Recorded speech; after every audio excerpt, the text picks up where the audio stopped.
कल्याणचे ऐतिहासिक आणि सांस्कृतिक वैभव असलेल्या दुर्गांडी किल्ल्याच्या डागडुजीचे काम आता उद्यापासून सुरू होण्याचा मार्ग मोकळा झालाय। या दुर्गांडी किल्ल्याच्या बुरुजाची काल पडझड झाली असून भिवंडी लोकसभेचे नवनिर्वाचित खासदार सुरेश म्हात्रे यांनी महाविकास आघाडीच्या पदाधिकाऱ्यांसह दुर्गांडी किल्ल्याची पाहणी केली। त्यावेळी पीडब्ल्यूडी अधिकाऱ्यांच्या उपस्थितीत ठाणे जिल्हाधिकाऱ्यांशी फोनवरून संपर्क साधला असता ठाणे जिल्हाधिकाऱ्यांनी उद्यापासूनच हे डागडुजीचे काम सुरू करण्याचे निर्देश दिलेत।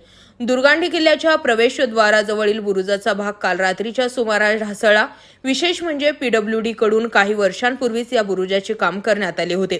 हा बुरुज ढासळल्याची माहिती मिळताच आज सायंकाळच्या सुमारास पीडब्ल्यूडी अधिकारी, केडीएमसी अधिकारी आदींच्या उपस्थितीत भिवंडीचे खासदार सुरेश म्हात्रे यांनी आधी दुर्गांडी किल्ल्यावरील दुर्गांडी देवीचे दर्शन घेत नंतर या ढासळलेल्या बुरुजाची पाहणी केली। त्यावेळी अधिकाऱ्यांकडून दुर्गांडी किल्ल्याच्या डागडुजीबाबत संपूर्ण माहिती जाणून घेतल्यानंतर त्यांनी ठाणे जिल्हाधिकारी अशोक शिंगारे यांच्याशी फोनवर चर्चा केली आणि लाखो भाविकांचे हे श्रद्धास्थान असलेल्या दुर्गांडी किल्ल्याच्या तातडीने डागडुजीचे महत्त्व त्यांना पटवून दिले।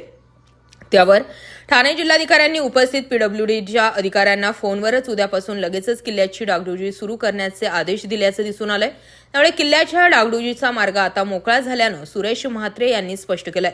तर आपल्याला मतदारसंघात कामांचा दर्जा आणि गुणवत्तेशी तडजोड न करता चांगले काम करायचे आहे। त्यामुळे आपण विकास कामांसाठी कोणाकडूनही 1 रुपया घेणार नाही।